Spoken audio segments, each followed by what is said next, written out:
जय हिंद साथियों, मैं सहदेव सक्सेना आपका अपना जीएस मेंटर आपके अपने YouTube channel world GS classes में आपका स्वागत करता हूं।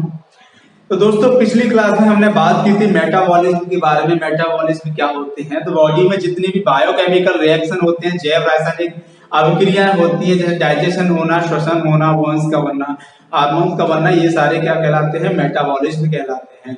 Metabolism have two types. Metabolism दो प्रकार के होते हैं, कैटाबॉलिज्म और एनाबॉलिज्म। कैटाबॉलिज्म के में क्या होता है? एक कॉम्प्लेक्स मॉलिक्यूल यानी कि जटिल अणु छोटे छोटे यानी स्मॉल मॉलिक्यूल में टूट जाते हैं, जिसमें ऊर्जा रिलीज होती है। जैसे खाना खाना क्या होता है? कैटाबॉलिज्म होता है। एनाबॉलिज्म क्या होता है? जिसमें छोटे छोटे अणु मिलकर एक जटिल अणु का निर्माण करते हैं, जैसे प्रकाश संश्लेषण यानी कि फोटोसिंथेसिस के बारे में पढ़ा था। इसके बाद हमने क्या पढ़ा था साथियों? कार्बोहाइड्रेट। कार्बोहाइड्रेट किसमें आता था? मैक्रो न्यूट्रिएंट्स में आता था, अधिभार पोषक तत्व में आता था। कार्बोहाइड्रेट, फैट और प्रोटीन, सिर्फ इनका ही हमारी बॉडी में पाचन होता है। माइक्रो न्यूट्रिएंट्स का हमारी बॉडी में पाचन नहीं होता है। ये मैंने पिछली क्लास में आपको सबको बताया था। माइक्रो न्यूट्रिएंट्स में क्या आता है? वाटर आता है, मिनरल्स आते हैं और क्या आते हैं? विटामिन आते हैं साथियों, है ना। तो मैक्रोन्यूट्रिएंट्स में हम बात करते हैं कार्बोहाइड्रेट क्या होता है। कार्बोहाइड्रेट के बारे में हम लोगों ने बात की थी कि कार्बोहाइड्रेट क्या होता है। कार्बोहाइड्रेट का निर्माण किन कंपाउंड से मिलकर बना? तो कार्बोहाइड्रेट का निर्माण हुआ था कार्बन, हाइड्रोजन और ऑक्सीजन का, इनका एक अनुपात में इनका निर्माण हुआ था।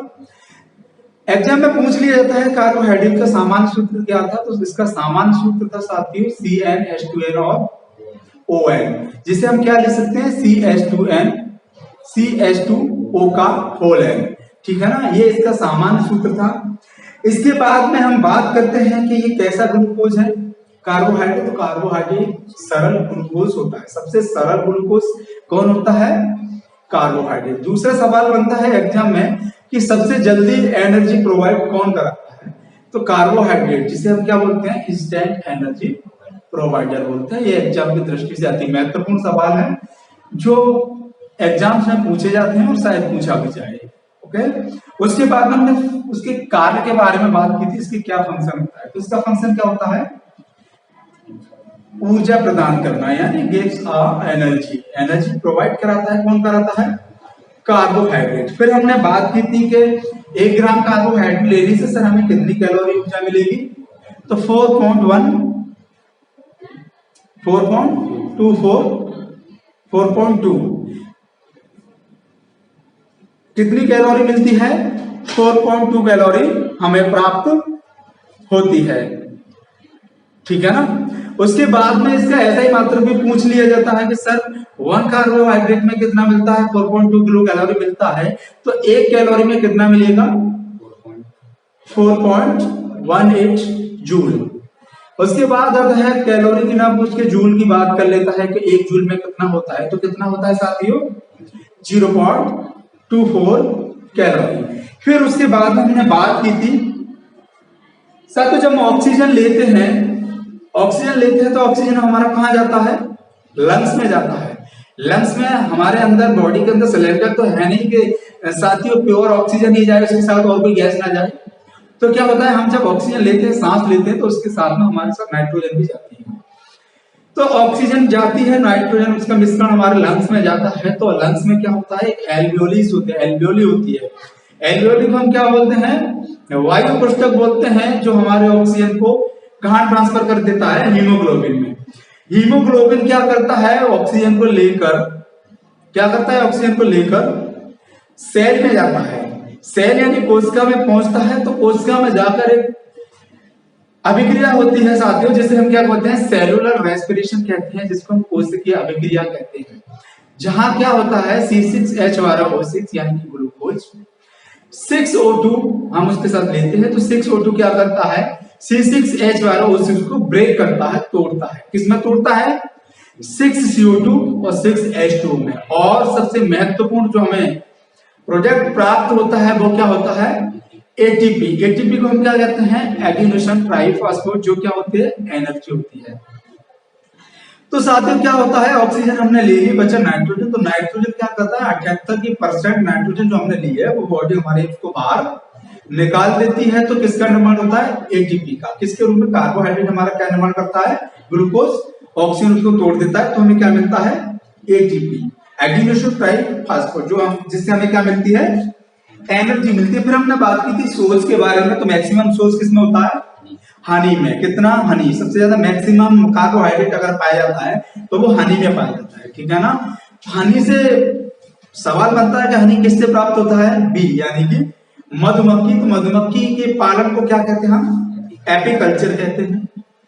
उसके बाद में बात आती है कि मधुमक्खी में एक डंक होता है सर, डंक में कौन सा एसिड पाया जाता है?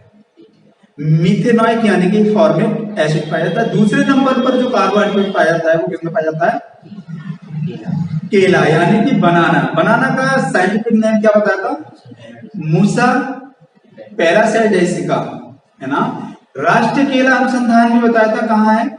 त्रिची, यानी कि तमिलनाडु। तीसरे नंबर पर हम बात की थी पोटैटो की।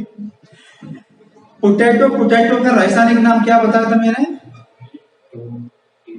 क्या बताया था साथियों?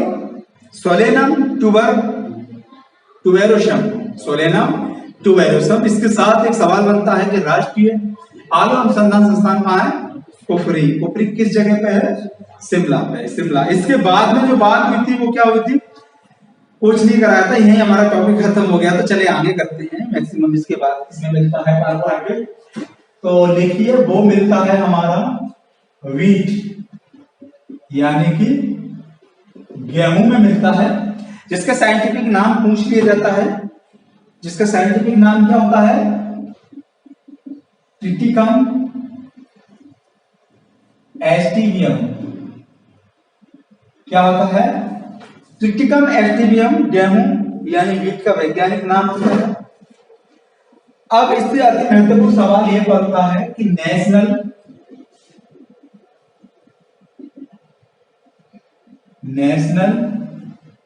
वीट रिसर्च इंस्टीट्यूट कहां है? कौन सा सवाल बनता है इससे?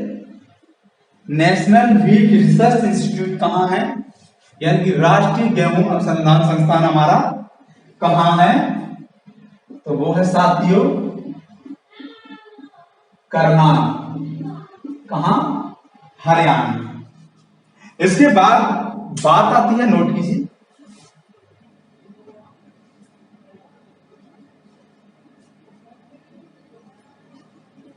नोट किया। इसके बाद आती है राइस, यानी कि चावल। अब बात आती है राइस यानी कि चावल, जिसका साइंटिफिक नेम क्या है?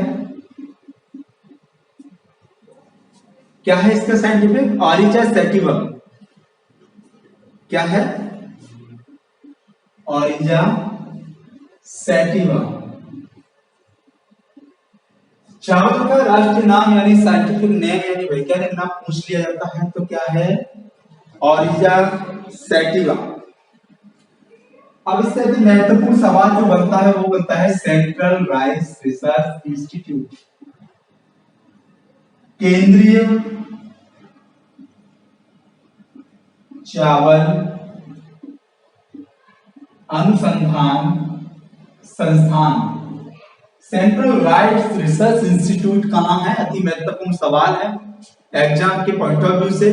तो कहां है हमारा चावल रिसर्च यानी कि केंद्रीय चावल अनुसंधान संस्थान कहां है हमारा? कटक। देखिए कटक उड़ीसा। दोस्तों मैं आपके साथ इतनी मेहनत कर रहा हूं तो मैं आपसे थोड़ा सा कोऑपरेट चाहता हूं कि आप भी मेरे साथ थोड़ी मेहनत कीजिए और प्लीज चैनल को शेयर कीजिए और सब्सक्राइब भी करवाइए, जिससे कि आप जैसे साथियों को भी लाभ पहुंच सके। हमारे इस चैनल के माध्यम से वो भी एग्जाम क्रैक कर सके, वो भी एक बेहतर कंटेंट के साथ कंपटीशन की तैयारी कर सके। यही रिक्वेस्ट मैं साथियों आपसे कर रहा हूं, क्योंकि मैं आपके साथ मेहनत कर रहा हूं तो प्लीज आप भी मेरे साथ थोड़ी मेहनत कीजिए और मेरे साथ कोऑपरेट कीजिए, ठीक है ना। Now we will talk about central research rice institute, यानी कि सेंट्रल राइस रिसर्च इंस्टीट्यूट कहां है हमारा? केंद्रीय चावल अनुसंधान संस्थान कटक उड़ीसा। चावल का साइंटिफिक नेम क्या है? ऑरिजा सेटिवा। पोटैटो यानी कि आलू का साइंटिफिक नेम क्या है? सोलेनम। क्या है बताइए? Solanum tuberosum. क्या बताया? Solanum tuberosum. और बनाना का साइंटिफिक नेम मूसा पैरासाइटिका। ठीक है ना? राष्ट्रीय केला अनुसंधान संस्थान कहाँ है आपका? त्रिची यानी कि तमिलनाडु। ठीक है, नोट कीजिए।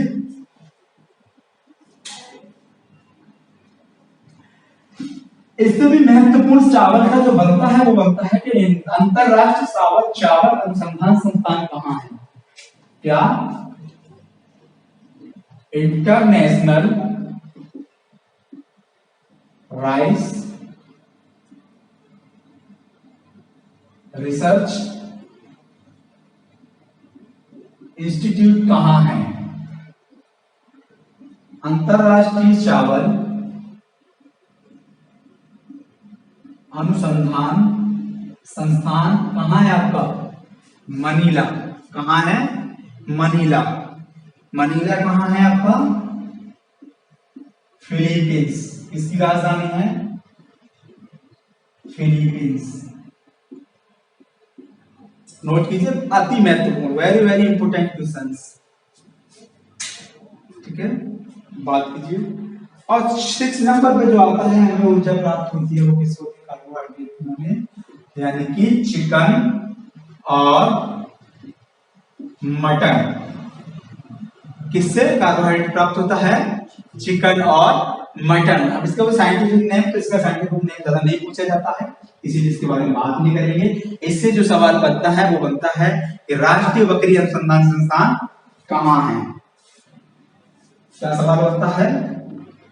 राष्ट्रीय बकरी अनुसंधान संस्थान कहाँ है आपका? मथुरा। कहाँ है?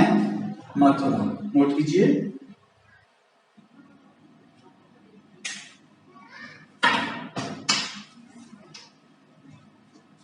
पूरी शिद्दत के साथ साथियों पढ़ते रहिए, मेरे साथ चलते रहिए। मेरे अपने अपने YouTube चैनल वालचीज क्लासेस में जिस तरह मैं मेहनत कर रहा हूं उसी तरह आप भी पूरी शिद्दत के साथ मेहनत कीजिए और दिन रात एक कीजिए, ताकि फिक्र को फक्र में बदलिए। ठीक है ना? सूरज की तरह अगर आपको चमकना है तो सूरज की तरह जलना भी आप ही को पड़ेगा।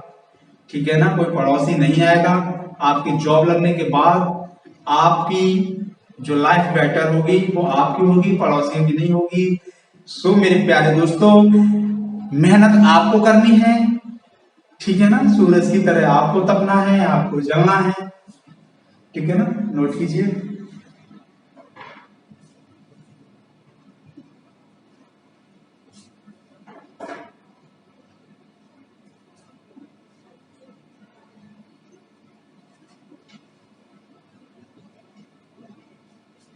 अब बात करते हैं साथियों टाइप ऑफ कार्बोहाइड्रेट।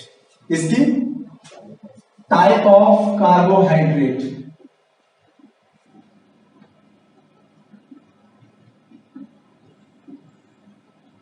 कार्बोहाइड्रेट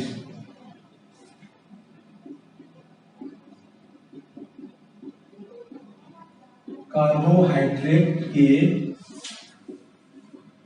प्रकार के बारे में। तो कार्बोहाइड्रेट कितने प्रकार के होते हैं? 3 प्रकार के होते हैं। कितने प्रकार के होते हैं? 3 प्रकार के होते हैं। पहला मोनोसैकेराइड, हिंदी में भी यही लिखेंगे मोनोसैकेराइड। दूसरा डाइसैकेराइड। तीसरा होता है आपका पॉलीसैकेराइड। हिंदी में भी यही है और इंग्लिश में भी यही है ना? टाइप ऑफ कार्बोहाइड्रेट क्या होते हैं? कितने प्रकार के होते हैं टाइप ऑफ कार्बोहाइड्रेट? तो carbohydrate have 3 types: monosaccharide, disaccharide and third polysaccharide. साथियों, या तो वक्त के साथ बदलो या फिर वक्त बदलना सीखो। या तो वक्त के साथ बदलो या वक्त बदलना सीखो। मजबूरियों को मत कोसो, हर हाल में चलना सीखो। ठीक है ना। आज ये काम है, आज वो काम है, सर आज हम नहीं पढ़ पाए, आज हम शादी में गए थे, आज हम वहां गए थे, ये आपको सिलेक्शन से काफी दूर ढकेल देंगे। ठीक है ना। तो हर हाल में अपना पढ़ाई कीजिए, पूरा 100% देखिए। ठीक है ना। तो हम बात करते हैं टाइप ऑफ कार्बोहाइड्रेट, यानी कार्बोहाइड्रेट के प्रकार। तो carbohydrate have 3 types, monosaccharide, disaccharide and polysaccharide. सबसे सरल सैकेराइड होता है वो कौन सा होता है? मोनोसैकेराइड। और सबसे जटिल जो होता है वो होता है पॉलीसैकेराइड। ठीक है ना, नोट कीजिए। मोनोसैकेराइड का सामान्य सूत्र होता है वो होता है C6H12O6, जिसे हम क्या कहते हैं? ग्लूकोज। डाइसैकेराइड का जो सामान्य सूत्र होता है वो होता है C12H22O11। क्या होता है? C12H22 और O11। पॉलीसैकेराइड का जो सामान्य सूत्र होता है वो होता है C6H10O5 और होल N। ठीक है ना। सामान्य सूत्र पूछ लिया जाता है कि मोनोसैकेराइड का सामान्य सूत्र क्या है, तो C6H10O12। डाइसैकेराइड का सामान्य सूत्र पूछ लिया जाता है, डाइसैकेराइड का सामान्य सूत्र क्या होता है? C12H22O11। पॉलीसैकेराइड का सामान्य सूत्र पूछ लिया जाता है तो C6H10O5 और होल N। नोट कीजिए।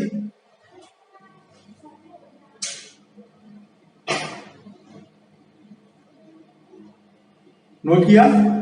गुड। अच्छा बताइए, फादर ऑफ जेनेटिक्स किन्हें कहते हैं? ग्रीगर जेटिन मेंडल। मटर के पौधे में सबसे पहले जीन की खोज किसने की? ग्रीगर जेटिन मेंडल। मटर के पौधे का रासायनिक नाम क्या है, यानी कि मटर का रासायनिक नाम क्या है? ईसम सैटिवम। अभी हमने बात की थी टाइप ऑफ कार्बोहाइड्रेट। कार्बोहाइड्रेट में 3 टाइप्स मैंने बताए थे, monosaccharide, disaccharide and polysaccharide. 2 monosaccharide से मिलकर क्या बनता है? डाइसैकेराइड। और बहुत सारे डाइसैकेराइड से मिलकर क्या बनता है? पॉलीसैकेराइड। तो हम बात करते हैं, now will be talk about monosaccharide. इसकी बात करते हैं। मोनोसैकेराइड क्या होता है? मोनोसैकेराइड, किसमें मोनोसैकेराइड पाया जाता है, ये हम चर्चा करेंगे। फर्स्ट ऑफ ऑल किसमें पाया जाता है? ये ग्लूकोज। मोनोसैकेराइड क्या होता है? ग्लूकोज क्या होता है? मोनोसैकेराइड होता है, जो किसमें पाया जाता है? किसमें पाया जाता है? ब्लड में पाया जाता है। क्या? ग्लूकोज। क्या होता है ग्लूकोज? मोनोसैकेराइड। कितने मोनोसैकेराइड से मिलकर डाइसैकेराइड बनता है? 2। मोनो का मतलब होता है एक, डाई का होता है 2, पॉली का होता है बहुत सारे। तो एक मोनोसैकेराइड से मिलकर बनता है डाइसैकेराइड, 2 मोनोसैकेराइड से मिलकर बनता है डाइसैकेराइड, और बहुत सारे डाइसैकेराइड से मिलकर क्या बनता है साथियों? पॉलीसैकेराइड। अच्छा बताइए, मोनोसैकेराइड का सामान्य सूत्र क्या था? Very good, C6H12O6। डाइसैकेराइड का क्या था? क्या था?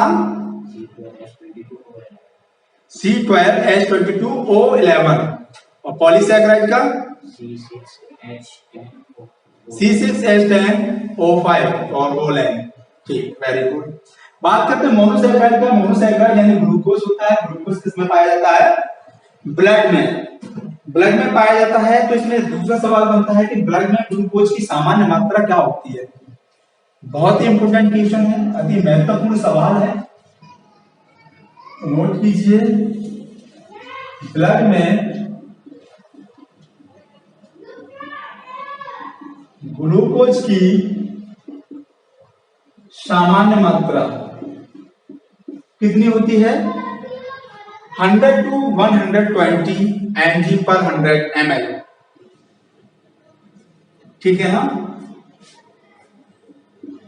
100 to 120 mg per ml, 100 से 120 mg per ml ग्लूकोज होता है किसमें? ब्लड में, ठीक है ना, ब्लड में होता है।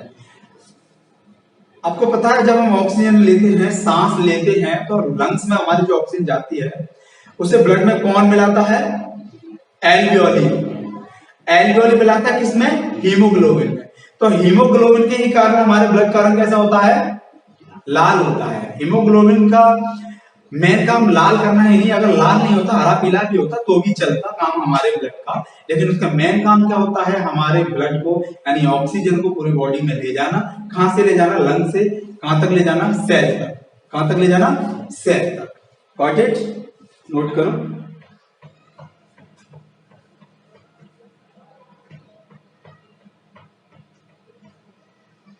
ठीक है ना। ग्लूकोज किसमें मिलता है? ब्लड में ग्लूकोज क्या होता है? मोनोसैकेराइड होता है। और ब्लड में ग्लूकोज की सामान्य मात्रा कितनी होती है? 100 to 120 mg/ml किसमें होती है? ब्लड में। अब बात आती है ब्लड की, तो ब्लड की स्थिति को क्या कहते हैं? ब्लड की स्टडी को क्या कहते हैं? क्या कहते हैं ब्लड की स्टडी को?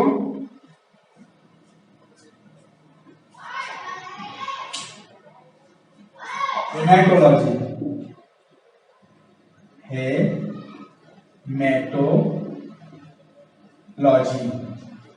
Study of blood that is called haematology, है ना। देखो दिख रहा है ना बोर्ड पे हेमेटोलॉजी रेड कलर में, कोई दिक्कत तो नहीं। अब बात निकल के आती है कि ब्लड की पीएच वैल्यू कितनी होती है?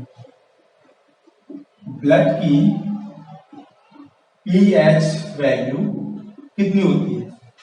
अति महत्वपूर्ण सवाल है। तो ब्लड की पीएच वैल्यू होती है आपकी 7.4।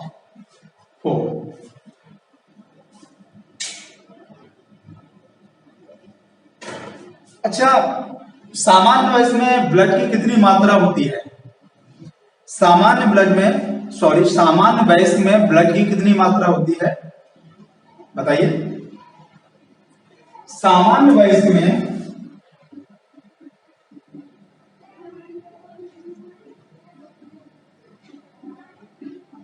में ब्लड की मात्रा कितनी होती है? 5 से 6 लीटर। 5 से 6 लीटर ब्लड की मात्रा होती है किसमें? सामान्य वयस्क में। अभी हमने बात की थी कि ब्लड की पीएच वैल्यू कितनी होती है, तो ब्लड की पीएच वैल्यू कितनी होती है? 7.4। अभी पूछ लिया जाए कि पीएच स्केल को किसने डेवलप किया? पूछ लिया जाए पीएच स्केल को किसने डेवलप किया?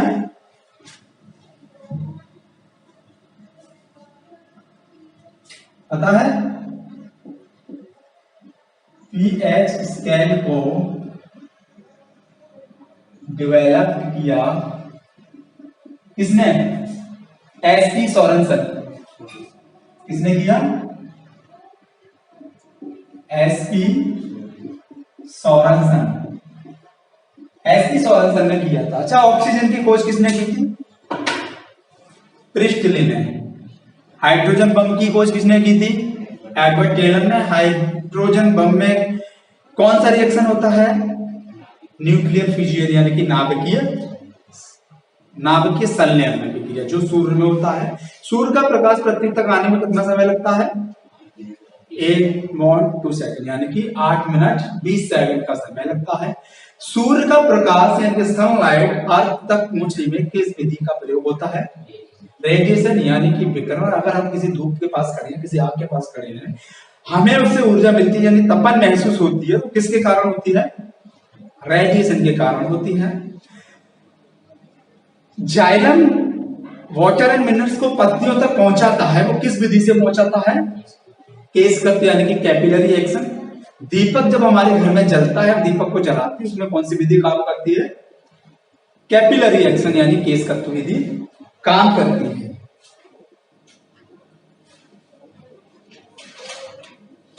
तो साथियों, आज के चैप्टर को यहीं समाप्त करते हैं। कल हम बात करेंगे फ्रक्टोज के बारे में। कल के चैप्टर से पहले कुछ मैं सवाल पूछूंगा जो अब तक करा दिया गया है आपको, उसमें से मैं कुछ भी पूछ सकता हूं, तो मैं आशा करता हूं आप सब लोग याद करके आएंगे। तो इसी के साथ मैं सैयद यूसुफ सैन आपसे विदा लेता हूं। जय हिंद, जय भारत।